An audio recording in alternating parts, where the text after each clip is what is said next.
여러분, 우리가 운동을 하거나 물을 오랫동안 먹지 않으면 목마름을 느끼는데요. 이 물이 우리의 육신의 목마름을 해결해 줄 수 있지만 사실 우리 마음 한켠에는 영혼의 목마름이라는 것도 있습니다. 사람은 이 영혼의 목마름을 느끼거든요. 이 목마름을 느끼는 것 자체가 건강한 겁니다.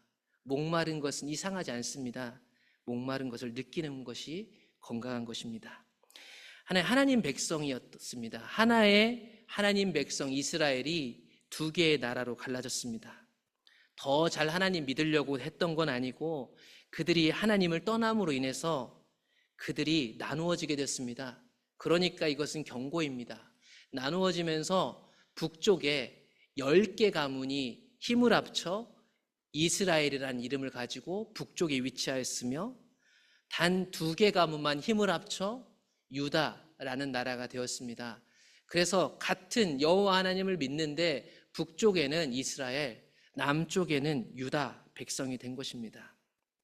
이런 역사 속에서 제가 오늘 주보에 여러분들께 프린트물을 하나 드렸는데 앞으로 남아있는 성경을 읽을 때 도움이 되시라고 나눠드린 겁니다. 어떻게 보시는지를 알려드린 게 더 중요할 것 같아서요. 맨 윗부분을 보시면 연대가 나옵니다. 이때가 예수님 오기 전, 즉 기원 전이기 때문에 시간은 이쪽으로 흐르고 있는 겁니다. 오른쪽으로 시간이 흐르고 있는 것이고 북쪽 이스라엘에 어떤 왕이 있었는가를 여기에 표시해 준 것이고요. 남쪽 왕들은 누가 왕이었는가라는 걸 이렇게 표시해 놓은 겁니다. 연대별로 북쪽에 이 왕일 때 남쪽은 누가 왕이었다, 이런 내용들이 성경에 계속 나오기 시작해요. 이거를 잘 생각하면서 보시면 자세히 읽는 분들이 아마 도움이 될 거예요. 보시면 북쪽 이스라엘은 멸망해서 없어진 것을 알 수 있습니다. 남쪽 유다, 다윗의 정통을 잇는 남쪽 유다도 결국 멸망한 것 같아서 바벨론으로 포로로 끌려갑니다. 그런데 이들이 나중에 하나님의 구원을 이미 다시 귀환하게 됩니다. 그래서 신약시대 가면 이스라엘 사람들이라고 하지 않고 유다 사람들이라고 부르는 거고 유대인이라고 부르는 겁니다. 그래서 오늘날 유대인이라고 이렇게 우리가 말하는 거죠. 이제 본격적으로 이스라엘 백성들과 남쪽 유다 왕들이 어땠는가를 좀 볼 텐데, 공부하려고 하는 거 아니니까 너무 복잡하게 보지 마시고 제가 대략적으로 왕들의 이야기를 들려드릴 텐데 이 왕들의 면면을 보시면 우리의 모습도 보이니까 그런 방식으로 보시면 됩니다. 북쪽 이스라엘의 1대 왕이 누구였냐면 여로보암이라는 왕이었습니다. 이 왕은 아시다시피 통일 왕국 맨 마지막 왕이었던 솔로몬 때에 솔로몬 밑에서 건축하던 사람입니다. 그래서 마지막에 하나님을 떠난 솔로몬이 어떻게 타락하는지를 봤고 그런 솔로몬을 대신해서 하나님이 여로보암한테 10개 지파를 주면서 너에게 나라를 만들어 주겠다 해서 했던 왕입니다.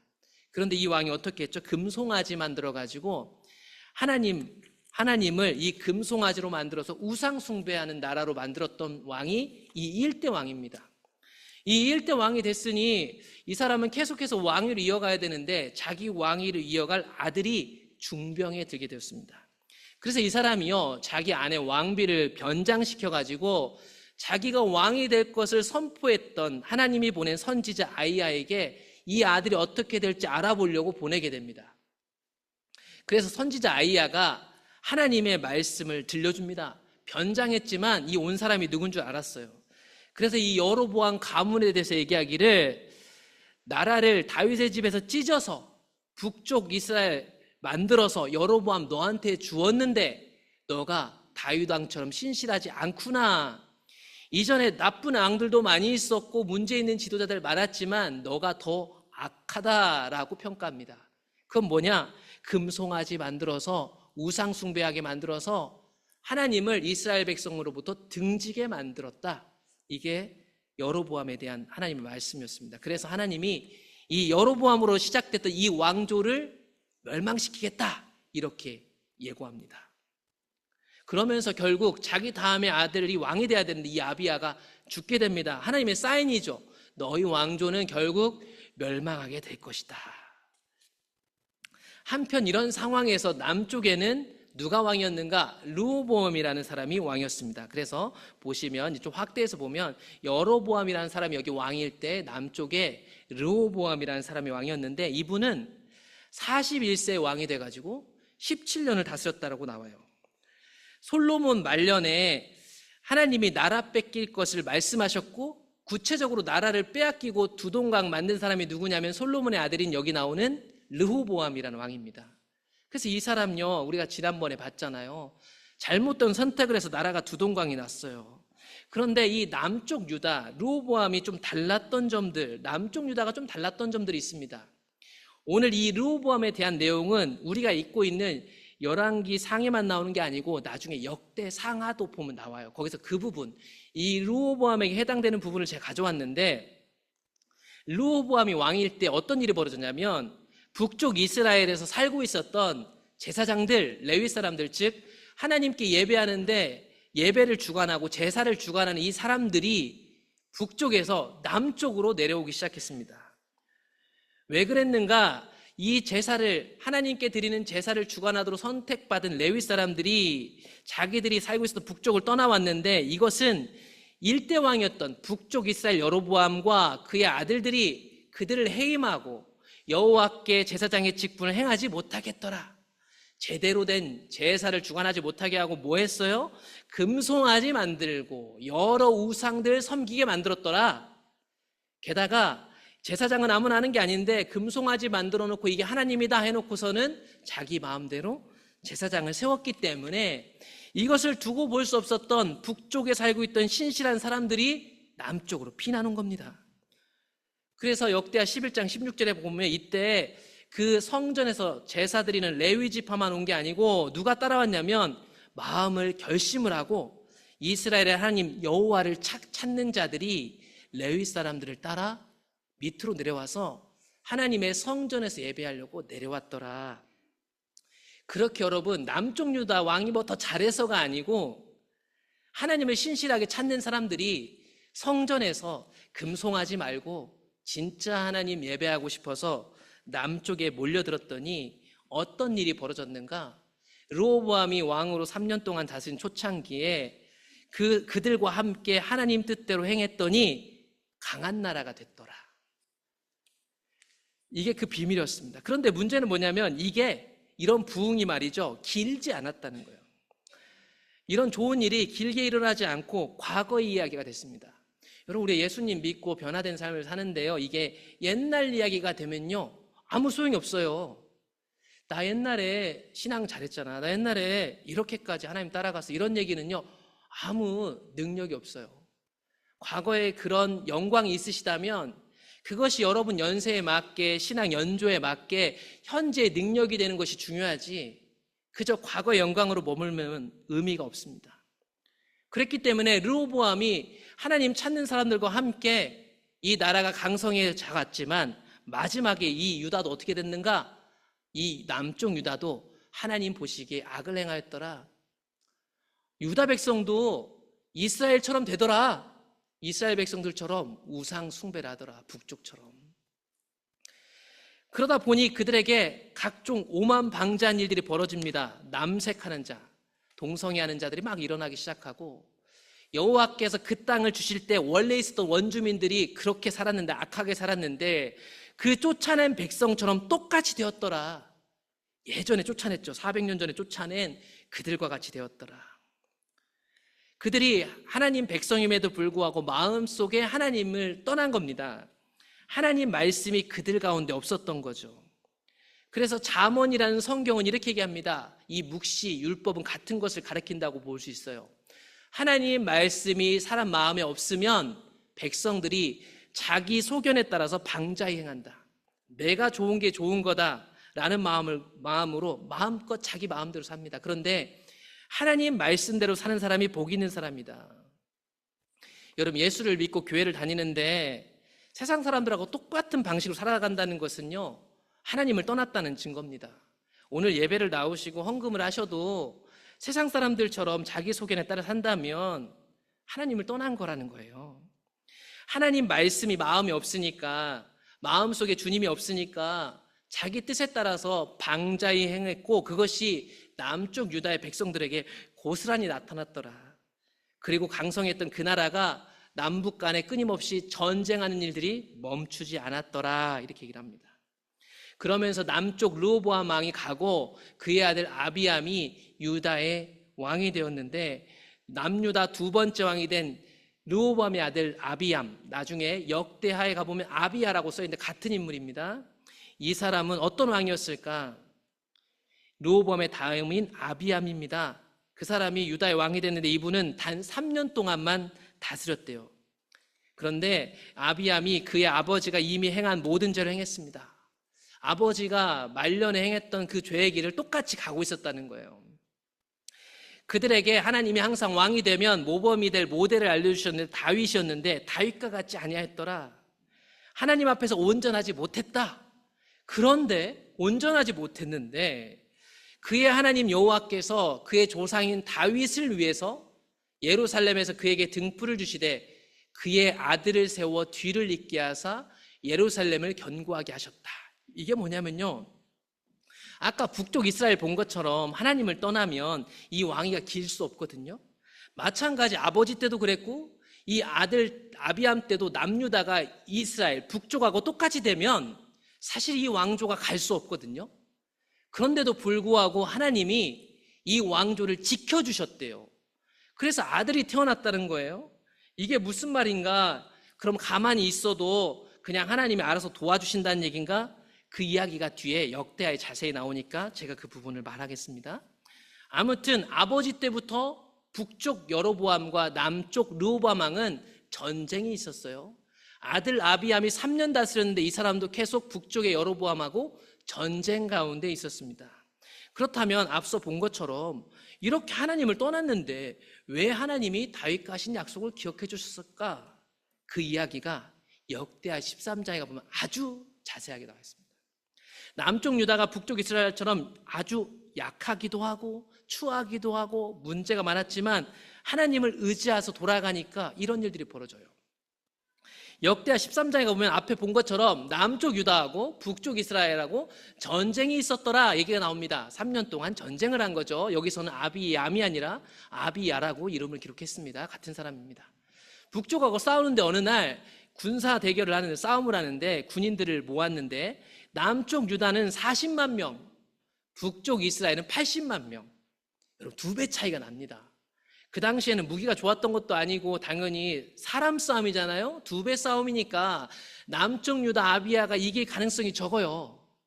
이런 전쟁을 앞두고 앞서 싸워야 되는 왕이 연설을 하는데 어떻게 연설을 하는지 잘 보세요. 이제 너희가 또 다윗의 자손의 손으로 다스리는 여호와 나라를 대적하려 하는구나. 여기서 너희는 북쪽을 향해서 얘기하는 거예요. 너희들이 하나님이 선택한 이 남유다를 대적하는구나. 너희는 80만 큰 무리구나. 또 여로보암이 너희를 위하여 신으로 만든 금송아지도 있구나. 북쪽 이스라엘의 죄악을 들춰내고 있습니다.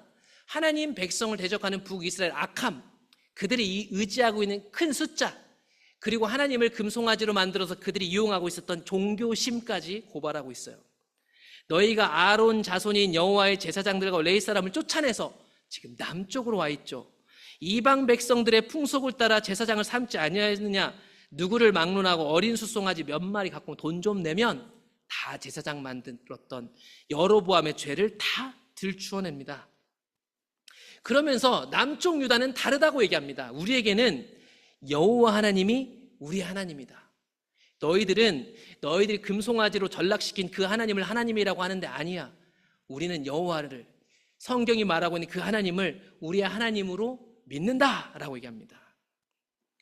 그러면서 그들과 비교해서 우리는 우리 하나님 여호와의 계명, 하나님 말씀대로 산다. 그러나 너희들은 그 말씀을 배반하고 너희들이 우상을 만들었다.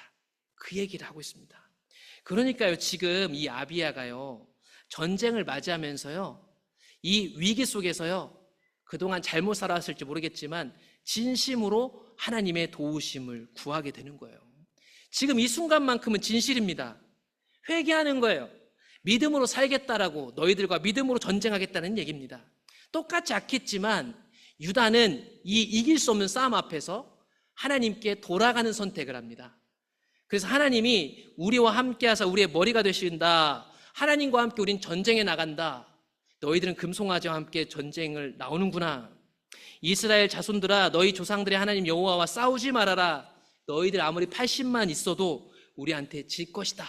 그렇게 믿음으로 전쟁을 나갔고, 전쟁에 나갔더니 북쪽 이스라엘 80만 명 중에 50만 명이 죽었습니다. 그러니까 말도 안 되는 일인 거죠. 믿기 힘드시겠지만 이게 이렇게 2배 싸움에서 이겨버렸습니다. 이렇게 이길 수 있는 이유가 무엇인가? 성경이 써 있어요. 그때 이스라엘 자손이 항복하고 유다 자손이 이겼는데 이것은 그들이 하나님을 의지하였기 때문이다. 그러니까 아까 우리가 열왕기 상에서 봤잖아요. 이들이 여전히 악했는데 하나님이 다윗과 하신 약속을 기억하셔서 그 가문이 왕조가 멸망하지 않고 다음 왕 아들이 태어났다라는 것 이유가 뭐예요? 그들이 악한 길에서 돌아와 하나님을 의지했기 때문이에요.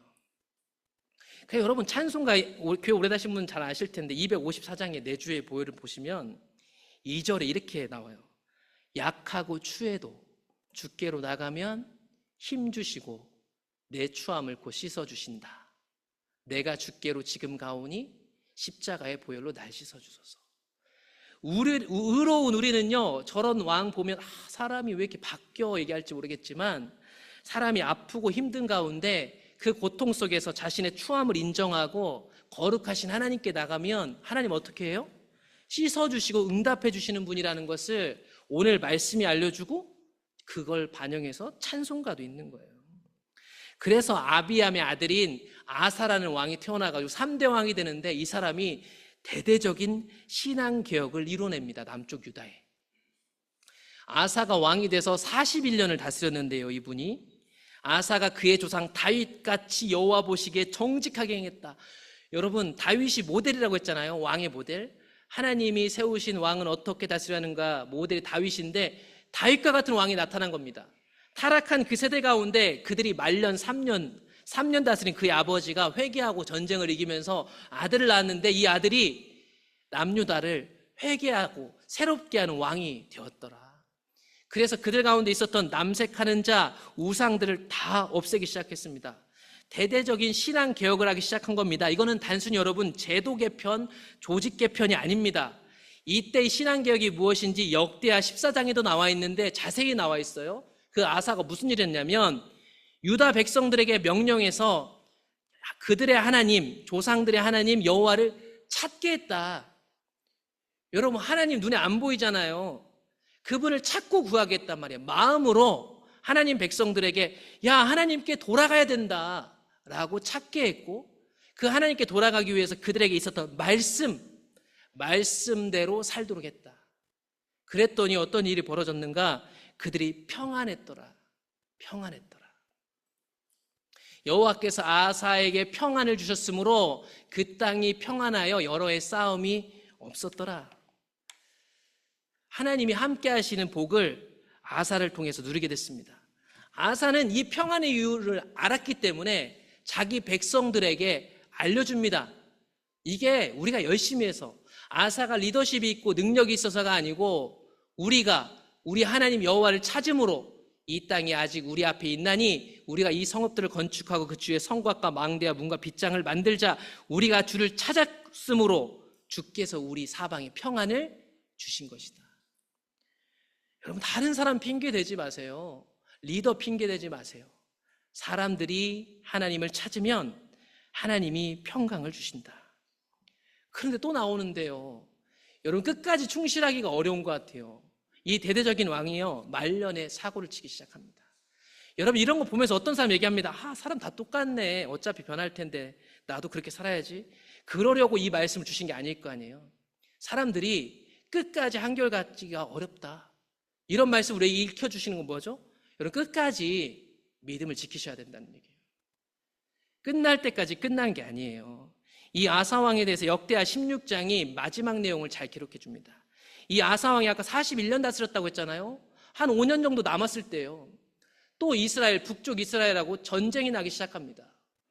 하나님을 의지해서 나갔던 이 왕이 이제 아버지 때부터 하나님 의지해서 전쟁을 나가는 걸 들었을 테고 자기 때 평화가 왔는데 그래서 하나님을 찾자고 개혁을 했던 이 왕이 북쪽 이스라엘하고 전쟁이 나자 무슨 일을 벌이자면 옆나라 아람 왕한테 도움을 청합니다. 외교 작전을 통해 가지고 이 문제를 해결하려고 은금을 보내 가지고 이 문제를 해결하려고 그래요. 문제는 해결됐어요. 그래서 이 전쟁에서요 큰 문제가 생기지 않았습니다. 그런데 이 일에 대해서 하나님이 하시고 싶은 이야기가 있어요. 그래서 하나님이 선견자, 먼저 본 자, 선지자, 먼저 안자, 이런 뜻입니다. 하나님이 계시를 주셔가지고 하난이라는 사람이 아사왕에게 가가지고 하나님이 말씀하신 걸 전달합니다. 이렇게 얘기를 해요. 아사왕이요, 왕이 아람 왕을 의지하고 왕의 하나님 여호와를 의지하지 아니하였습니다. 우리 앞에서 봤죠. 하나님을 찾고 의지해서 전쟁을 이겼던 아버지, 그 이후에 왕이 된 아사는 전면적인 신앙개혁을 했는데 이 사람이 말년에 자기 방식으로, 자기 정치력으로 문제를 해결해 나갔더라. 그것이 사람들이 볼 때는 여전히 하나님이 함께 하시는가 보다 했을지 몰라도 하나님은 다 알고 있었어요. 이 아사 때 활동했던 하나니가 나타나서 얘기한 겁니다. 이렇게 선지자가 얘기하면 신앙개혁을 했던 아사가 어떻게 반응해야 될까요? 그런가 보다 하고 회개해야 되는데 이 아사가 어떻게 하냐면 분노해서 하나님 뜻을 전하는 선견자를 어떻게 해요? 옥에 가둡니다. 옥에 가둬요. 이게 한두 번 있었던 일이 아닌 것 같아요. 그 16장 10절에 보시면 그때 아사가 그 말년에 백성 중에서 사람들을 학대한 일들이 몇 명 있었다. 이 사람들 여기에 붙여놓은 거 보니까 하나님 뜻을 전하는 사람들이요, 자기가 갖고 있는 권위, 권세로 무시하고 옥에 가두고 학대하는 것이 이 지도자의 말년이었습니다. 하나님과 관계가 떨어져 나간 거죠. 12절에 가보면 아사가 왕이 된 지 39년, 이제 2년밖에 안 남았을 때였습니다. 그때 발병이 들었어요. 발에 어떤 병이 들었는지 모르겠어요. 아무 염증이 생겼는지 뭔지. 그래서 죽을 병이 걸린 거죠. 그때에도 이 사람은 어떻게 해요? 하나님께 묻지 아니하고 최고급 의사들을 먼저 찾아갔더라. 이게 여러분 의사 찾아가지 말라는 얘기가 아니고 이 사람 마음 중심이 어디에 있는지를 드러내는 거예요. 하나님을 찾고 의지했던 아사 왕이 말년에요, 하나님과 관계 끊어지고 자기 방식으로 신앙하는 거예요. 자기 방식으로. 이게 정말 무서운 거죠. 신앙생활을 오래 하면 오래 할수록 모양은 달라질 수 있겠지만 중심이 변하지 않아야 하는데, 사람들이 똑같이 예배는 드리고 헌금을 하는데 마음이 하나님에게서 떠난 사람이 적지 않습니다. 그래서 이 발병 때문에 결국 아사 왕이 죽은 거예요. 그의 마지막이 이런 모습이었습니다. 그렇다면 다시 북쪽 이스라엘로 와가지고 북쪽 이스라엘은 어떤 왕들, 어떤 열매를 맺고 있었을까? 우리가 앞서서 1대왕 여로보암이 아들이 죽는 것을 봤는데, 그래도 또 다른 아들이 있으니까요. 그 당시 왕들은 나답이라는 아들이 여로보암을 이어서 2대 왕이 되었습니다. 이분이 2년을 다스렸는데 이 나답이라는 왕은 아버지 1대 왕 여로보암하고 똑같았어요. 그래서 아버지의 길로 행했다는 것은 뭐냐면, 아버지가 만든 금송아지를 가지고 이스라엘 백성들을 계속 범죄하게 했더라. 금송아지가 계속 하나님이다 라고 하면서 우상숭배를 여러 가지를 만들었더라. 그런 여로보암 왕조를 하나님이 멸망시키다고 했는데, 실제로 바하사라는 사람이 나타나가지고 이 나답을 모반하여 반역하여 그를 죽이고 왕이 됩니다. 그래서 바하사가 3대 왕이 돼가지고 이 1대 왕이었던 여로보암 왕조의 모든 왕자들을 싹 죽여버립니다. 이것은 앞에서 봤던 것처럼 아이야 선지자를 통해서 하나님이 하신 말씀대로 된 것이었더라 라고 성경이 기록하고 있어요. 이 모든 것은 무엇 때문인가? 여로보암의 죄를 따라갔기 때문입니다. 살아계신 하나님을 금송아지로 만들고 범죄한 것 때문에 이런 일들이 벌어진 것이다. 그렇다면 이 범죄한 자들을 심판하며 등장한 바하사는 반역을 하고 이 새로운 나라의 왕이 된, 이 북이스라엘 왕이 된 바하사는 나라를 새롭게 할 수 있을까? 항상 반역을 한 사람은 새롭게 하려고 하는 거 아니에요? 이 사람이 24년을 다스렸는데요, 똑같았어요. 그래서 이 왕에 대해서 똑같은 얘기를 하는 거예요. 1대왕 여로보암하고 똑같다. 그가 이스라엘에게 범하게 한 그 죄 중에 똑같이 행했다. 똑같았다는 것입니다. 이런 북이스라엘에도 하나님은 하나님의 메시지를 보내려고 선지자를 보내셨어요. 그래서 이 바하사가 왕일 때 이 예후라는 선지자를 보내십니다. 그래서 이 예후가 하나님의 감동을 받아서 이 바하사 왕을 꾸짖습니다. 내 백성 이스라엘 위에 주권자게 되겠다. 여러분, 반역이지만 하나님이 허락했기 때문에 왕이 되게 하셨다는 거예요. 그런데 그가 여로보암 왕 때부터 어떻게 행했는지를 알고 하나님이 이 사람을 통해서 그들을 끌어내리고 왕이 되게 했는데 똑같이 갔다는 거예요. 똑같이. 이게 정말 무서운 거예요. 내가 저 사람 끌어내리고 잘 해봐야지 하는데 내가 저 사람하고 똑같은 사람이 돼 있단 말이죠. 그래서 이 바하사 가문의 이제 아들들이 왕이 돼야 할 텐데 바하사 왕조도 여로보암 왕조처럼 똑같이 니네들 멸망시키겠다라고 얘기하는 겁니다. 그래서 바하사의 아들인 엘라가 이스라엘의 네 번째 왕이 되지만 2년밖에 다스리지 못하고 또다시 반란이 일으켜집니다.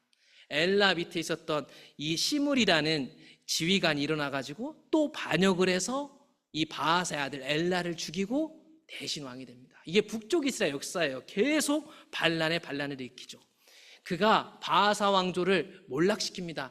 여러분, 앞서서 이 바하사라는 왕이 여로보암 왕조를 몰락시키면서 등장했는데 이 바하사 왕조가 또 다른 사람에게 몰락되죠. 너무 똑같은 결말이라 여러분 보시다 보면 이게 무슨 말이야 지루하실 수 있는데 이게 참 무서운 말씀이에요. 그들이 몰락시키는 사람들의 죄를 알고 하나님의 부르심을 받아 개혁하는 듯 했으나 똑같은 사람들이 되었더라. 바하사의 모든 죄, 그의 아들 엘라 왕, 그들이 뭐예요? 똑같이 하나님을 화나게 했더라. 똑같이. 여러분, 반역은요, 반역을 낳는 거예요. 복수는 또 복수를 낳죠. 내가 새롭게 하겠다고 나서는 사람들이 한둘이 아닐 겁니다. 그런데 내가 똑같은 사람이 돼가지고 새롭게 당함을 받아야 할 사람이 된다는 거. 이게 우리에게 말하는 게 되게 커요. 그렇게 시므리가요 반역했는데 이 사람은 딱 일주일 왕이었어요. 일주일 왕. 그래서 한 줄로 이름만 써 있는 거예요. 한 줄로. 이 사람이 7일 동안 왕이 됐고 왜 7일 동안밖에 왕이 못 됐는가? 그 다음 또 다른 반역이 일어났기 때문에 같이 반역을 일으켰던 사람들 중에 다른 군인들, 다른 지휘관이 내가 왕이 되겠어 라고 해가지고 오므리가 이스라엘 왕이 됩니다. 그래서 이걸 견딜 수 없었던 일주일 만에 왕위에서 내려와야 됐던 이 시므리는 스스로 불을 지르고 자살하게 되죠. 그래서 이 북이스라엘 왕들의 결말은 하나같이 다 똑같아요. 하나님 보시기에 악을 행하여 범죄하였더라. 이런 가운데 오므리라는 왕조가 출발하게 되고 12년을 다스렸습니다. 이 사람은 6년을 다스리다가 나머지 6년은 사마리아라는 도시에 새로운 도시를 건설하고 수도를 새롭게 그곳으로 이전했어요. 새롭게 하고 싶었다는 거죠. 과연 그러나 그를 새롭게 할 수 있었을까? 그렇지 못했습니다. 그 사람도 똑같이 악했고 전에 모든 사람보다 더욱 악해졌습니다. 다 일대왕 여로보암의 길을 계속 따라가는 게 북이스라엘 왕들의 결말이었어요. 그런 중에 북이스라엘에게 끝판왕급에 해당하는 아주 악한 왕이 등장하는데 그게 아합이라는 왕입니다. 아합이라는 왕. 이 아합이라는 왕이 22년 동안 이스라엘을 다스렸는데 그 사람은 이전의 모든 사람보다 더 악해서 여호와 보시기에 악했고 1대 왕을 항상 가장 악한 사람의 모델로 말하는데 여로보암 왕인데 이 사람이 했던 죄는 오히려 가볍게 여기고 이세벨이라는 우상 숭배하는 사람의 딸을 데려다가 왕비를 삼아가지고 적극적으로 우상 숭배를 하나님 백성들 가운데 끌어왔던 사람입니다. 이 사람 이야기가 열왕기상 끝날 때까지 많이 나오게 될 거예요. 그래서 이들이 바알을 위해 우상 숭배를 해서 신전 만들고 이런 일들이 하나님이 보시기에 이스라엘의 다른 모든 양보다 심히 하나님을 분노하게 했더라. 이런 하나님의 분노하심이 극에 달았으니까 이제 하나님이 반응하기 시작합니다. 선지자들을 보내서 얘기해도 들어지질 않고 이 시간이 오래됐죠. 이스라엘 백성들 가운데는 극심한 가뭄이 왔습니다. 그 무슨 가뭄이냐면 하나님을 향한 목마름이 그들에게 임했죠. 그런데 그들이요 양심에 화인을 맞고 우상 숭배하니까 하나님이 나한테 분노한 것을 느낄 수가 없는 거예요. 그래서 하나님 누구를 보내냐? 우리가 잘 아는 엘리야라는 선지자를 보냅니다. 그래서 우리가 오늘 읽은 말씀이 그 말씀입니다. 다 왔어요. 17장에 보시면 하나님이 이 엘리야를 아합 왕한테 보낸 겁니다. 그래서 뭐라고 하냐면 하나님이 말씀하시는데 하나님을 두고 맹세하는데 이제 내가 다시 너에게 나타나서 말하지 않으면 앞으로 비도 이슬도 없을 것이다. 이거 하나님이 시켜가지고요 이 엘리야라는 선지자가 아합 왕에게 가뭄을 선포하고 사라집니다. 여러분 가뭄 선포가 무슨 뜻일까 하지만 앞에서 우리가 열왕기상에서 솔로몬 왕이 하나님한테 기도하는 장면을 보시면 가뭄은 하나님의 경고라는 걸 알 수 있어요.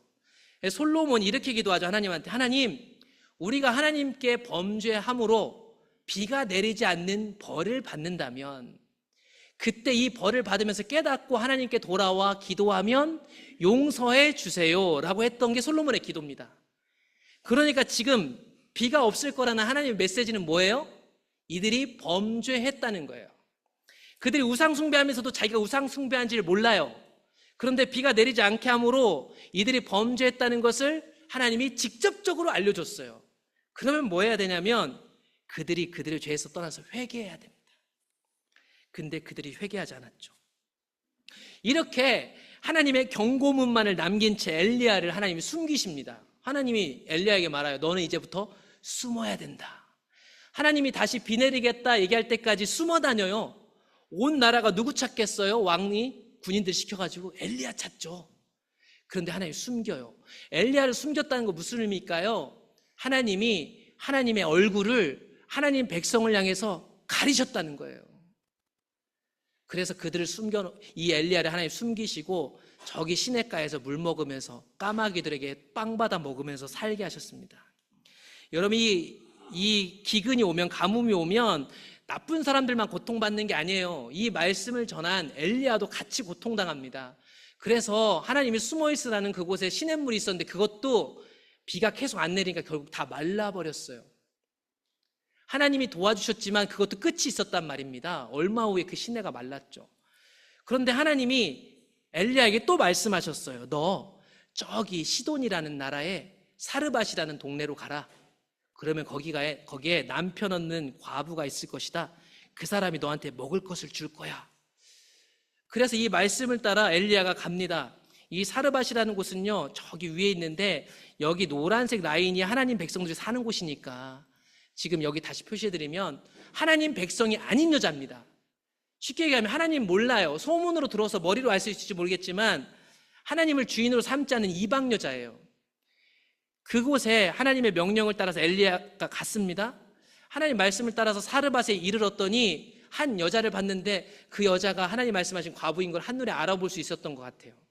그래서 이 엘리야가 얘기합니다. 그 여자에게 나 물 좀 주세요. 나 빵 좀 주세요. 얘기해요. 지금 이 땅이 다 가뭄 때문에 물이 없어요. 빵이 없단 말이에요. 그런데 웬 사람이 나타나가지고 우리 동네 사람도 아닌데 빵하고 물 달라고 하는 거예요. 이 과부가요, 어이가 없어서 이렇게 얘기를 하는 거예요. 나는 빵도 없고 다만 우리 집 저기 밀가루통에 가루가 조금 남았어요. 마지막. 그리고 그것을 구울 수 있는 기름이 조금 남아있어서 지금 나뭇가지 주워다가 이걸로 불을 만들고 지금 내 아들들과 함께 이거 음식 해먹고 죽으려고 하는 판인데 무슨 빵을 달라고 하고 무슨 물을 달라고 하느냐라고 반문하죠. 이것이 그 당시 하나님 백성이 타락해서 그 주변부 모두가 겪고 있는 고통이었습니다. 특히 여러분, 고통을 겪으면 더 취약계층은 힘들어요. 이 당시 고대 사회에 남편도 없는 과부는 더 힘들었죠. 아들 데리고 사는 이 과부는. 그런데 그런 그 합리적을 말한 여자에게 엘리야가 말합니다. 엘리야가 그에게 말하되 두려워하지 말고 가서 그래, 네 말대로 해. 가서 네 아들들하고 빵 만들어 먹을 거야. 알겠어. 그런데 나한테 먼저 빵 하나 만들어 달라니까 그 다음에 네 아들들 위해서 만들어라. 여러분, 이 말에 되게 비밀이 많이 숨겨 있거든요. 지금 딱 1인분밖에 없는데, 우리 가족 먹을 거밖에 없는데 뭐라고 하냐면 걱정하지 말고 니네 아들들하고 밥 먹을 거니까 나한테 먼저 빵 하나 가져와. 이렇게 얘기를 하고 있는 거예요. 이게 무슨 말인가 했더니 14절에 나와요. 지금 하나님이 내게 말씀하시는데 하나님 이렇게 말씀하시더라. 나 여호와가 비를 지면에 내리는 날까지, 다시 비가 오는 날까지 니네 집 안에 있는 그 밀가루통에 밀가루가 안 떨어지게 해줄게. 그 밀가루로 요리 만들어 먹을 수 있는 기름도 떨어지지 않게 해줄게 라고 하나님이 말씀하신다. 여러분, 질문을 드리겠습니다. 여러분이 지금 이 여자예요. 어떻게 하시겠습니까? 어떻게 하실 거예요? 자기 계획대로 이거 아들을 먹고 죽어버리실 거예요? 아니면 이 마지막을 가지고 이 말을 듣고 저 엘리야라는 사람, 이방인한테 빵을 하나 만들어도 다 주겠어요? 어떻게 하시겠어요? 이게 되게 쉬운 얘기가 아니죠. 미친 사람이잖아요. 그런데요, 이 사람이요, 왜 그랬는지는 모르겠어요. 근데 엘리야의 말대로 한 거죠. 했더니 그 사람 빵 만들어주고 집에 갔는데 통에 가루가 떨어지지 않대. 이게 뭔지 모르겠어요. 저도 갑자기 통이 어디서 나타났는지, 그 가루가 어디서 떨어졌는지. 분명한 거는 엘리야가 말한 대로, 하나님이 약속한 대로 됐다는 거예요. 그래서 다 먹고 살았다는 겁니다. 여러분, 이 엄청난 기근 속에서요, 하나님이 하신 말씀을 믿는 여자는요, 이 기근을 이기는 하나님의 도우심을 경험했어요. 이거는 하나님 백성들이 경험해야 될 일이었어요. 이 경고는 누구보다, 다른 사람들은 몰라도 이게 몇십 년 만에 오는 가뭄인가 보다 할지 몰라도, 하나님 백성이라면, 말씀 안에 있는 백성이라면 이 기근을 보고 우리가 하나님 떠나서 그런가 보다 알아야 되는데 아무도 모르는 거죠. 그래서 하나님이 이방 여자에게 보냈어요. 근데 이 이방인 여자는 그런 하나님 잘 몰라요. 그런데 그 엘리야 선지자가 하는 말을 듣고 그걸 믿었더니, 그렇게 했더니 이 기근 속에서 살아남았더라. 그렇게 행복할 줄만 알았어요. 근데 어느 날 자기 집 아들이 병들어 죽게 됩니다. 자기 아들이 죽어요. 이 과부가요, 저 엘리야 때문인 것만 같은 거예요. 원망해요. 너 때문에 그런 것 같다. 그런 그 말을 듣고 엘리야가 그 죽은 아이한테 가갖고 간절히 기도하니까 어떻게 돼요? 그 아이가 부활하게 됩니다. 오늘 믿을 수 없는 얘기가 너무 많아가지고 힘드실 수 있는데, 이게 성경에서 일어났던 일이니까. 이 여자는요, 이 과부는요, 하나님이 몸의 배고픔과 목마름을 해결하셨고요, 사람 안에 있는 목마름이 있거든요. 사람이 죽고 사는 게 어디 달려 있는가, 사람은 그거 잘 몰라요. 그런데 그거를 알게 됐어요. 하나님이 이 아들을 살려주심으로 알게 하신 거죠. 그러므로 통에 가루가 떨어지지 않은 것을 경험하며 하나님을 경험했어요. 죽으려고 했던 아들이 살아나게 된 거예요. 우리가 살게 된 거예요. 그런데 그 아들이 죽었는데 또다시 하나님이 아들을 살렸으니 이 아들은 2번 살아난 거예요. 2번. 이 일들을 통해서 하나님이 그들의 목마름을 해결하시고 영혼의 목마름도 해결하신 거예요. 무엇보다 이 이방 과부가 이 과정을 통해서 알게 된 게 있어요. 먹고 살만하다, 이게 아니라 이제야 저는 당신이 하나님이 보낸 사람이란 걸 알게 됐어요. 당신이 하는 말이, 당신의 입에서 나오는 하나님의 말씀이 진짜구나 알게 됐어요. 여러분, 이거 이스라엘 백성들은 다 아는 거예요. 혈통적으로. 근데 모르잖아요. 머리로 아는데 경험을 못 하는 거예요. 이방 여자는 그걸 경험하는데 말이죠. 그래서 누가복음 성경 4장을 보면 예수님이 오셔가지고 이 여자 얘기를 꺼내와요. 너희 엘리야 시대 때 잘 알지? 하늘이 닫혀서 3년 6개월 동안 비가 안 내려서 온 땅에 큰 흉년이 들었다. 하나님 백성인 이스라엘 땅에도 많은 불쌍한 과부가 있었지. 많이 굶어 죽고 힘들어하는 사람이 있었지. 그런데 하나님이 누구한테 엘리야를 보냈는가? 저기 이방 여자 사렙다 그 과부한테만 보내셨다.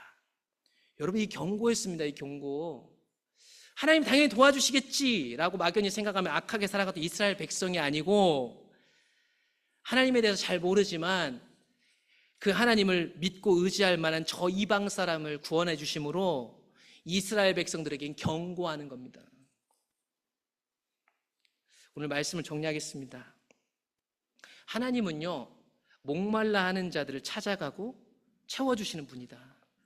극심한 가뭄, 여러분, 이건 단순히 농사 문제가 아닐 겁니다. 하나님 백성인 성도 여러분, 하나님을 향한 목마름을 느끼고 계신가요?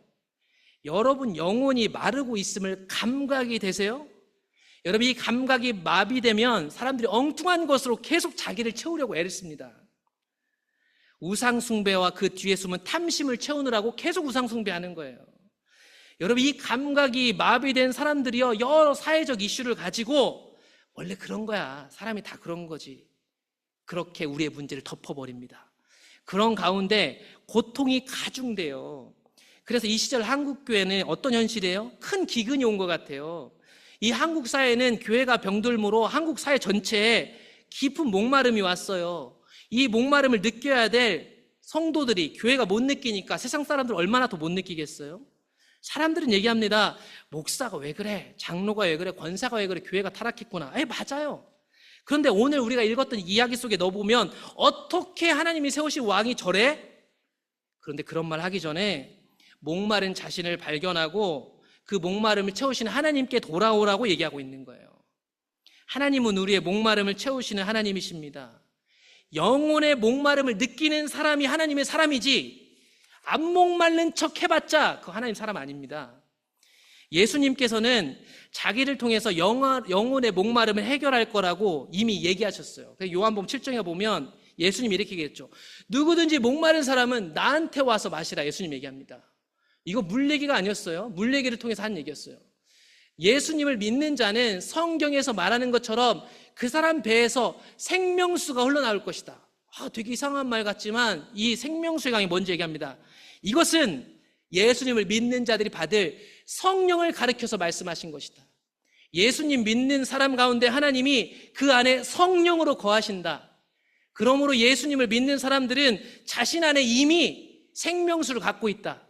문제는 무엇인가? 자기의 목마름을 전혀 깨닫지 못하고 있다는 거죠.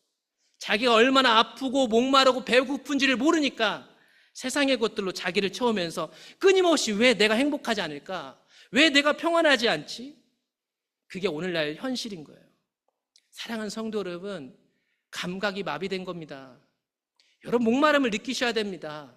배고픔을 느끼셔야 돼요. 집 한 채 갖게 됐고 아이들 다 출가하고 먹고 살만하니까 살게 된 게 아니에요. 내 영혼의 목마름, 내 영혼의 배고픔을 느끼는 것 자체가 다시 하나님께 돌아갈 수 있는 기회가 되는 겁니다. 그래서 신실한 하나님의 백성들은 늘 하나님을 향해서 목마른 사람들이 되는 것입니다. 그 목마름을 회복하시고 그 목마름을 해결하실 주님께 가셔서 생수의 강을 흠뻑 마시기를 축복합니다.